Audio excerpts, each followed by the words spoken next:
LeBron, by the way, in 18.9. Oh my gosh. It's just too much of that action. And all God's people said, Amen, brother. High school 3-on-2 break. Amen, brother. 119-96 is your final. Lakers, for the first time this season, have lost 3. The Los Angeles Lakers have now lost 3 straight games, yet people still tiptoe around the real issue as if it's too uncomfortable to say out loud. Let's stop pretending.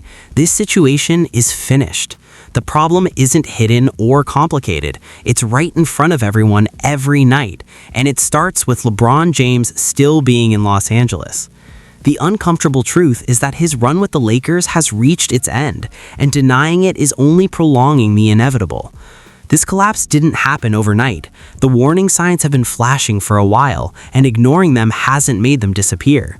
It's like staying somewhere long after it stopped working, simply because admitting it's over is painful, and that's exactly where the Lakers are with LeBron.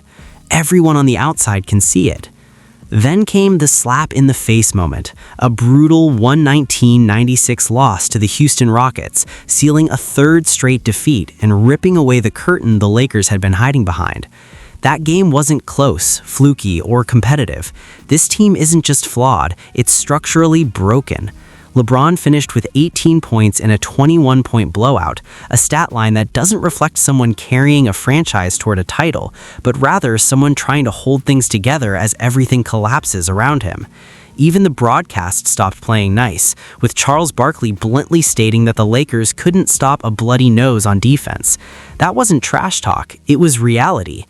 The early 19-7 record fooled people, but now at 19-10, the truth is spilling out fast. The point differential had been warning everyone all along. Narrow wins early. Better team, they need to form some type of identity.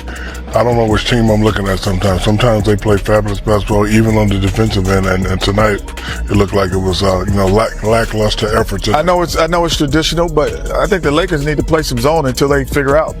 Play some zone. Well, when you play zone, that's a throwing up the white flag, red flag, blue. One analyst straight up called. One analyst went as far as calling the Lakers' record fraudulent. And honestly, that description fits. The standings may have lied, but the film never did. This team can't guard anyone. There's no defensive identity, no physical edge, and no backbone. The moment momentum shifts or adversity hits, they fold immediately.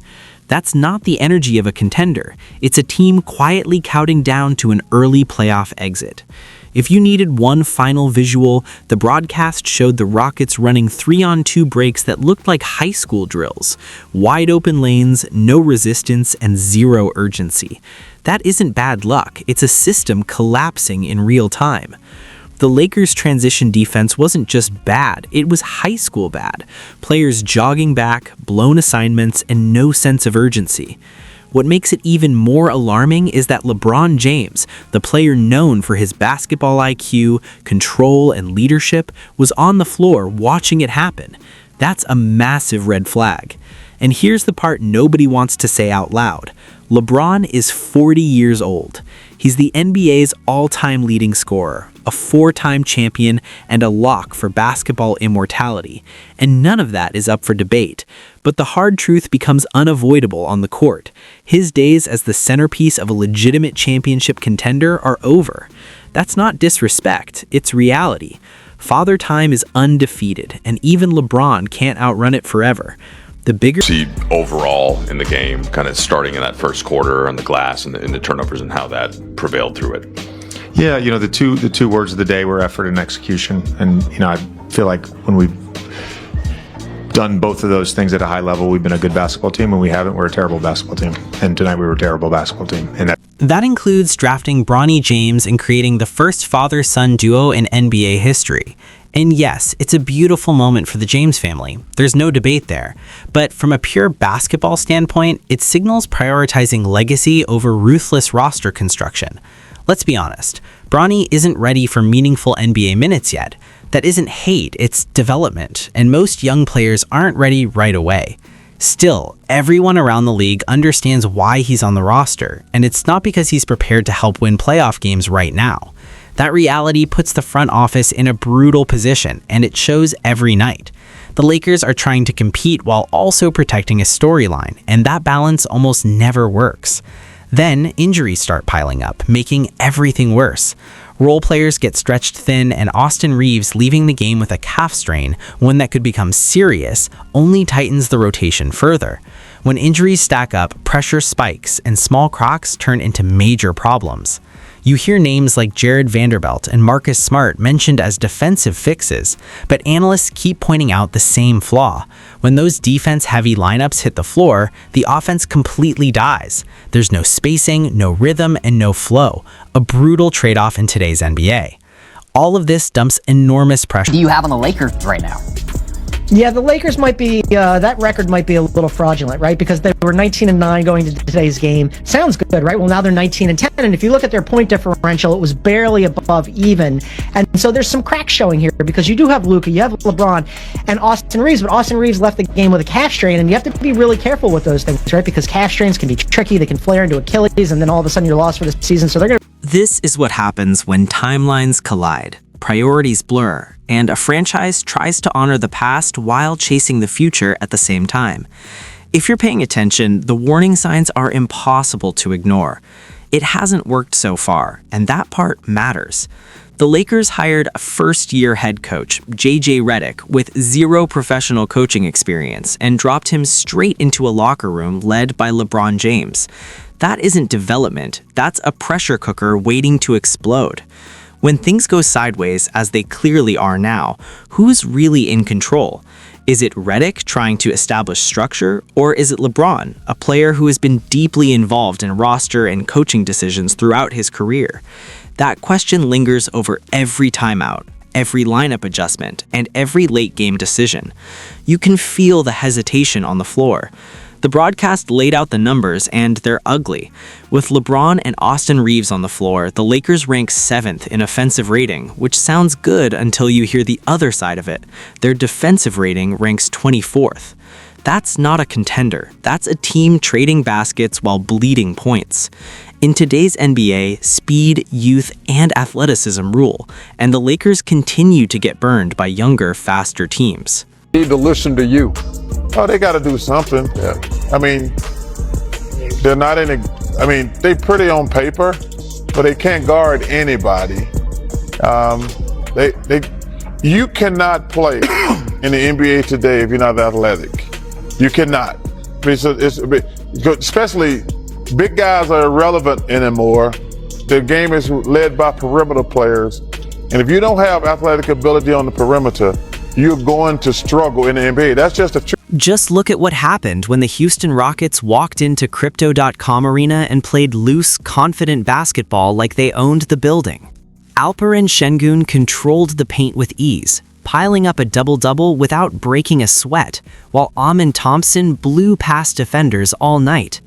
Analysts said it plainly, nobody could stay in front of him. That's embarrassing for a franchise chasing banners, not moral victories. And here's the part fans try to avoid but needs to be said. LeBron is part of the problem, not all of it, but part of it. At 40 years old, he can't deliver elite two-way dominance every single night anymore. The scoring flashes are still there, but the defensive tone, transition effort, and constant pressure aren't consistent.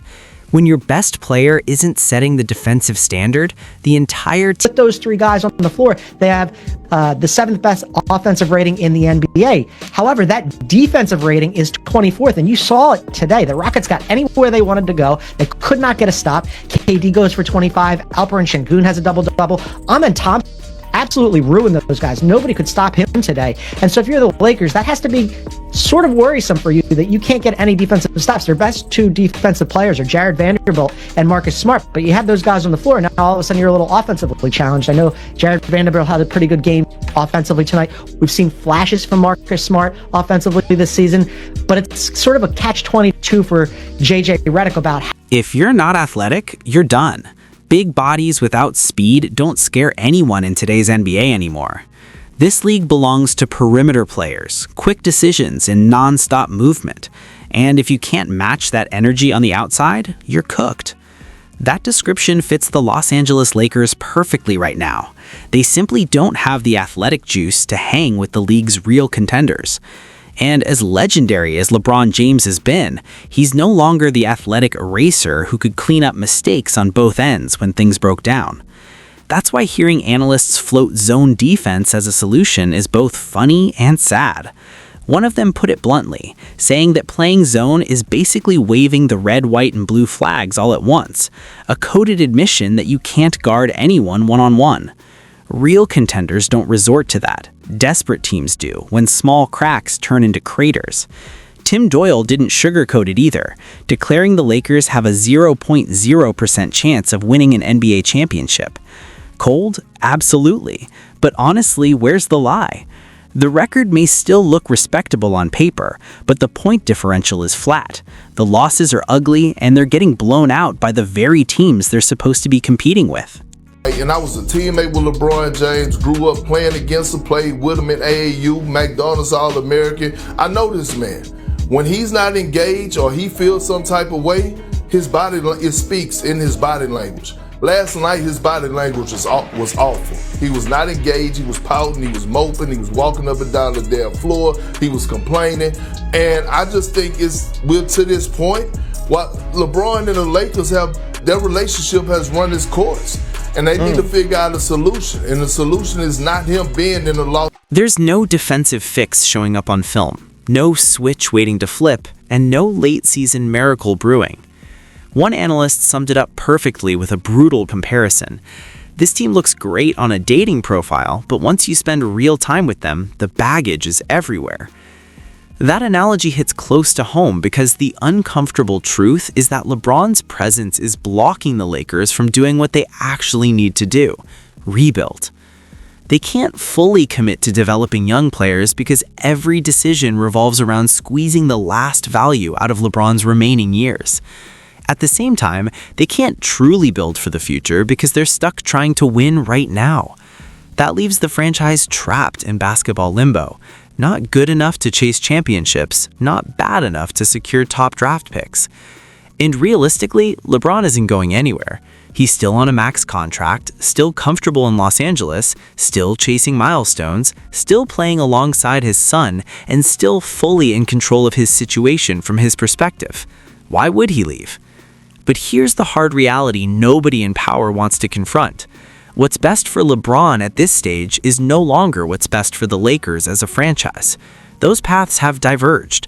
The priorities are different. The timelines don't align, and everyone can see it, except the people making the final decisions. Avery Johnson reinforced this when he casually mentioned staying at the same hotel as the Lakers, talking with staff and players, and hearing it directly from the source. They already know the truth. The defense, especially on the perimeter, isn't good, and nobody inside the building is pretending otherwise. One recent game said everything. The Phoenix Suns scored on their first 13 possessions of the third quarter. That isn't just bad defense.